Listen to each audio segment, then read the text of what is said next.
Hello everyone. मेरा नाम शाना श्रीवास्तव है और आपका नीट टू डॉक्टर पे बहुत-बहुत स्वागत है। आज अपन डिस्कस करेंगे 5 मंथ स्ट्रैटेजी फॉर नीट। ये पार्ट 1 रहेगा। इसके बाद अपन पार्ट 2 और पार्ट 3 लेकर आएंगे जिसमें अपन केमिस्ट्री और फिजिक्स के बारे में पढ़ेंगे। आपका टाइम बहुत ही ज़्यादा इम्पोर्टेंट है और मैं नहीं चाहती है वेस्ट हो, तो जल्दी से स्टार्ट करते हैं। पहली चीज़ आपकी आती है कि अगर अपन बायोलॉजी पढ़ रहे हैं तो हमें क्या-क्या चीज़ें ज़रूरत पड़ती है। तो सबसे पहले है एनसीईआरटी ऑफ द बायोलॉजी, दोनों क्लास 12th और क्लास 11th की। Second is your mock test paper, ठीक है? किसी भी सब्जेक्ट को अगर आपको अच्छे से कंट्रोल में लाना है तो आपको सबसे ज़्यादा पेपर्स देने पड़ेंगे। बायोलॉजी को अगर आपको कंट्रोल करना है, उसके ऊपर पकड़ बनानी है, तो आपको बहुत सारे मॉक टेस्ट देने पड़ेंगे। Then third is your MCQ book. अब आप कोई भी एमसीक्यू बुक ले सकते हैं, ठीक है? बहुत सारे मार्केट में एमसीक्यू बुक है और कई सारे कोचिंग सेंटर्स अपनी-अपनी बुक्स प्रोवाइड कराते हैं, सो आप उनको भी रेफ़र कर सकते हैं।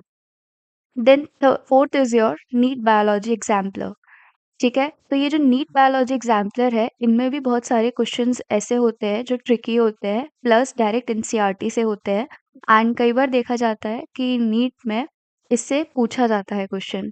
तो ये भी एक बहुत इम्पोर्टेंट फैक्टर है आपके लिए, ठीक है? ये 4 चीज़ें ज़रूरी है, एक नीट एग्ज़ाम्पलर बुक, एक आपका MCQ book, mock test paper analysis and mainly सबसे important is your NCERT of the biology.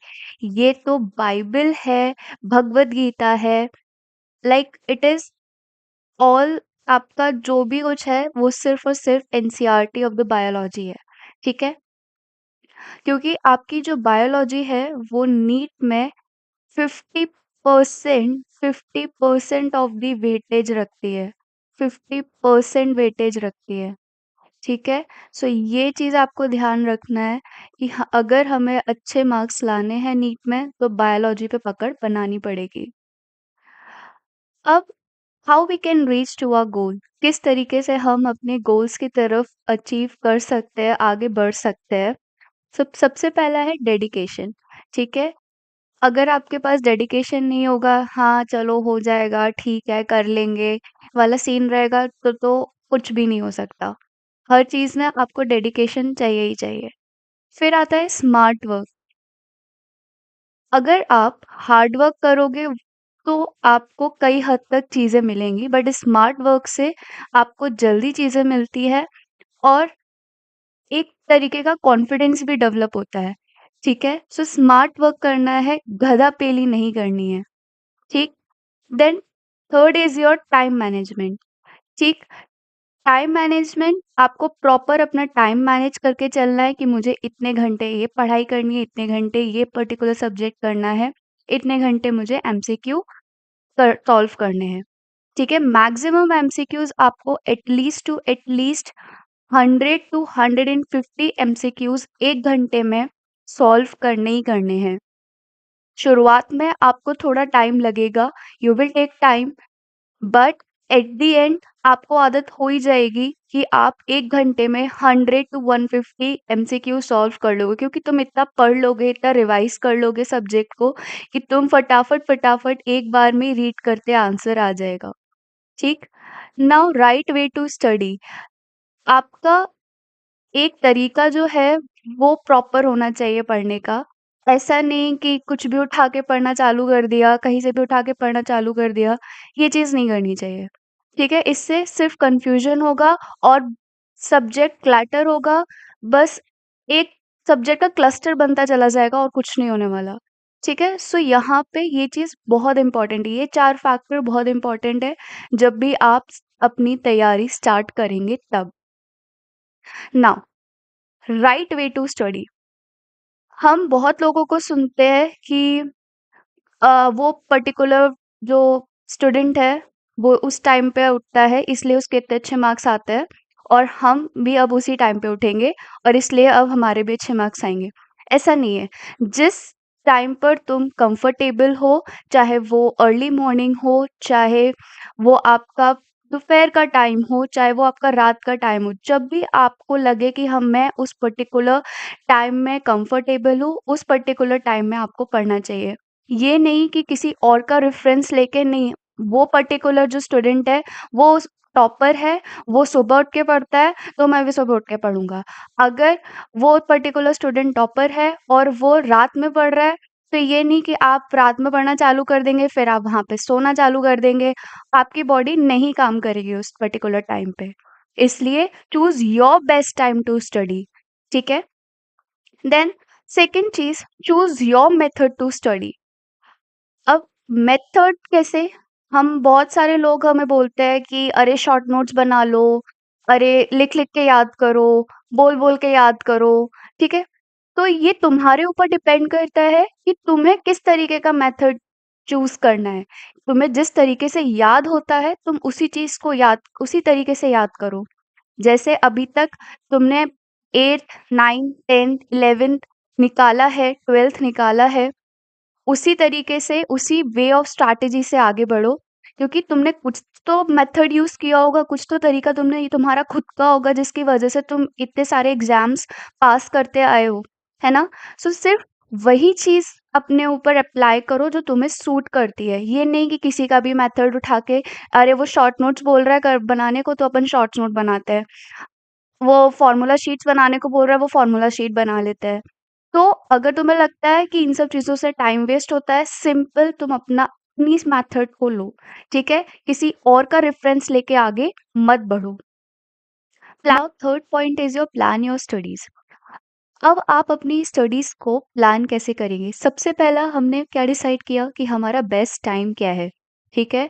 अब हम उस बेस्ट टाइम में हम अपने मेथड से अपनी स्टडीज़ को प्लान करेंगे। जैसे मुझे इस पर्टिकुलर सब्जेक्ट को लेट्स सपोज मुझे इस पर्टिकुलर बायोलॉजी के इस particular topic like animal kingdom को उसके आज 4 पेजेस कंप्लीट करने हैं, रीडिंग कंप्लीट करनी है, प्लस उसके एमसीक्यूज़ उस जो भी मैंने टॉपिक पढ़ा है, उससे रिलेटेड जितने भी एमसीक्यूज़ हैं, उन्हें सॉल्व करना है। डन। मैंने ये पर्टिकुलर टाइम लेट्स सपोज मैंने ये जो बायोलॉजी का पूरा आपका स्टडी, आपका एमसीक्यू सेशन ये पूरा मिला के आपको लग गए कम से कम 2 या 3 घंटे, ठीक है? फिर उसके बाद आपने उसको एनालिसिस किया। अच्छा, जब आप एमसीक्यूज़ लगाओगे तो ऐसा नहीं कि आप देख-देख के लगा रहे हो, ऐसा मत करना, ठीक है? हमेशा एमसीक्यूज़ जब भी लगाओ, सब सारे जितने भी एमसीक्यूज़ लगाओ, सबको in the form of test लगाओ, कि आप हमेशा अपने आप को टेस्ट कर रहे हो। वेदर आप अभी टॉपिक तुमने पढ़ा है, टॉपिक पढ़ने के बाद जब भी तुम्हें एमसीक्यूज़ लगाना है, बिना देखे लगाओ। ये नहीं कि सामने एनसीईआरटी बुक खुली हुई है या आप जिस भी बुक को रेफ़र कर रहे हो वो खुली हुई है और आप फिर साथ में बैठ के उसको एमसीक्यू लगा रहे हो, ये कभी मत करना, ठीक है? अब हमने ये 2-3 घंटे अपना एक बायोलॉजी सेशन कंप्लीट किया, इसके बाद आप चाहो तो अ, जैसे कि आपके जो भी आप प्लान बनाओ, ये जस्ट एग्जाम्पल है, ठीक है?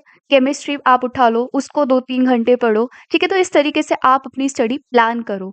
ऐसे नहीं कि कुछ भी अरे 1 घंटा मुझे अब बायोलॉजी पढ़ने का मन नहीं कर रहा, चलो अब मैं खेलने चला जाता हूँ या टीवी देख लेता हूँ, तो और या दूसरा कोई सब्जेक्ट उठा लेता हूँ, ऐसा नहीं। जो भी लिया है उस पर्टिकुलर सब्जेक्ट को, उस पर्टिकुलर टॉपिक को कंप्लीट करो। अब ऐसा नहीं कि हमने बहुत बड़े-बड़े टॉपिक्स ले लिए और है ना बहुत बड़ा लाइक मुझे 2 घंटे में, 3 घंटे में पूरा का पूरा एनिमल किंगडम चैप्टर निपटाना है, ऐसा मत करो, ठीक है? वही अपना स्टडी को उसी हिसाब से स्टडी को प्लान करो जिस हिसाब से तुम कर सकते हो। इससे क्या होगा, तुम अपना जैसे-जैसे अचीव करते जाओगे गोल, तुम्हें खुद के अंदर कॉन्फिडेंस आता जाएगा कि जितना मैंने सोचा था, उतना मैंने अचीव कर लिया है, ठीक है? Now take references. अगर आपको लग रहा है कि मैं ये सब चीज़ें नहीं कर सकता लाइक मुझे नहीं पता मेरा बेस्ट टाइम क्या है, मुझे नहीं पता मेरा बेस्ट मेथड क्या है पढ़ने का, मुझे नहीं पता कि किस तरीके से स्टडी प्लान करना चाहिए। So take references. बहुत सारे यूट्यूब वीडियोज़ पड़े हुए हैं, you can take my reference also, ठीक है? उससे आपको ये पता चलेगा कि किस तरीके से मुझे अपनी स्टडी को प्लान करना है, बेस्ट मेथड मैं कब प्रोडक्टिव होता हूँ या होती हूँ, मेरा बेस्ट मेथड क्या है पढ़ने का, ये सब चीज़ें आपको यूट्यूब पर पड़ी हुई है या फिर आप मेरा रेफ़रेंस भी ले सकते हैं। ठीक। So take reference. So these are 4 points जिसकी हेल्प से आप सही तरीके से अपने आप को पढ़ने की तरफ मोटिवेट कर सकते हैं। Now what was my strategy to study biology? मेरा क्या पूरी स्ट्रैटेजी थी जब मैं बायोलॉजी पढ़ती थी। देखो, फर्स्ट अटेम्प्ट में तो मैंने भी इस तरीके से नहीं पढ़ा था, बट जैसे-जैसे मुझे पता चलता गया, मैंने अपनी स्ट्रैटेजी खुद बिल्डअप करी थी बायोलॉजी के लिए। एंड सेम मैंने ये चीज़ केमिस्ट्री पे भी अप्लाई करी थी, स्पेशली इनऑर्गेनिक पार्ट के लिए। सो मेरा ये था कि जो भी मैं टेस्ट लेती थी, जो भी मेरा मॉक टेस्ट एनालिसिस होता था और जो भी मैं एमसीक्यूज़ लगाती थी, वो in the form of test लगाती थी, भले ही वो मैं प्रैक्टिस के लिए लगा रही हूँ।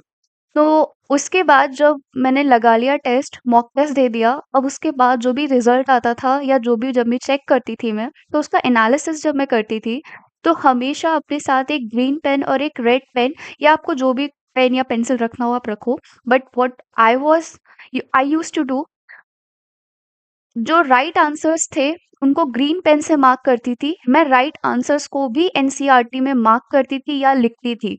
ठीक है, ग्रीन पेन से मार्क करती थी एंड रॉन्ग आंसर को रेड पेन से मार्क करती थी। ठीक है। सो ये जो पॉइंट है ना, ये मुझे हेल्प करता था कि मैंने कहाँ अपने आंसर सही लिखे थे और कहाँ मेरे गलत आंसर हुए हैं।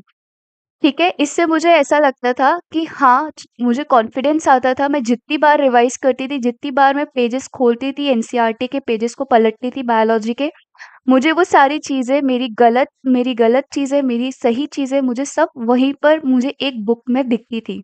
तो मुझे इधर-उधर कहीं भागने की ज़रूरत नहीं पड़ती थी कि अरे! वो पर्टिकुलर बुक कहाँ है जिसमें मैंने गलत आंसर्स लिखे थे, वो पर्टिकुलर बुक कहाँ है जिसमें मैंने सही आंसर्स लिखे थे। सो इसने मेरी काफ़ी हेल्प करी थी बायोलॉजी में अच्छे मार्क्स लाने के लिए। ठीक। सो आपके जो ये पर्टिकुलर स्ट्रैटेजी है ना, ये आप 12th बोर्ड अगर आप दे रहे हो अभी, तो उसमें भी यूज़ कर सकते हो। बहुत अच्छी स्ट्रैटेजी है, यूज़ करना। आप इसको अपनी तरीके से मॉडिफ़ाई भी कर सकते हो। ठीक। अब जैसे मैंने यहाँ एग्जाम्पल लिया है, serum differ from biology in sorry serum differ from blood in lacking A antibodies, B clotting factor, C albumin, D globulin. ठीक है। अब जब मैं सपोज करो इसका आंसर मुझे नहीं पता, मैंने गलत आंसर किया एंड मैंने आंसर कर दिया डी। ठीक है। मैंने ये आंसर को एनसीईआरटी पे चेक किया, तो मुझे यहाँ क्या पता चला कि plasma without clotting factor is called serum. अब मेरा आंसर ही गलत हुआ, तो मैंने यहाँ पर रेड पेन से मार्क कर दिया। सपोज करो तुम्हारा ये आंसर सही भी हो सकता है, तुमने यहाँ पे क्लॉटिंग फैक्टर लिखा है, कोई बात नहीं, तुम्हें आंसर पता था, बहुत अच्छी बात है। चेक करो और उसको जहाँ पे तुमने पढ़ा है उसको ग्रीन पेन से मार्क कर दो। ठीक है। सो इससे तुम्हारी क्या होगा, जब तुम अगली बार पेपर देने चाहोगे तो हो सकता है वही सेम क्वेश्चन दोबारा से रिपीट हो जाए, या उसके आसपास इस पर्टिकुलर एरिया से या इस पर्टिकुलर पेज से कोई क्वेश्चन आ जाए और तुम्हारी नज़र उस पर्टिकुलर लाइन पे चली जाए। ठीक है, और उससे रिलेटेड अगर तुम्हारे पास क्वेश्चन आ जाए कभी नेक्स्ट क्वेश्चन पेपर पे, तो तुम वो क्वेश्चन आसानी से सॉल्व कर सकते हो। ठीक है, तो एक इसका बेनिफिट ये भी है।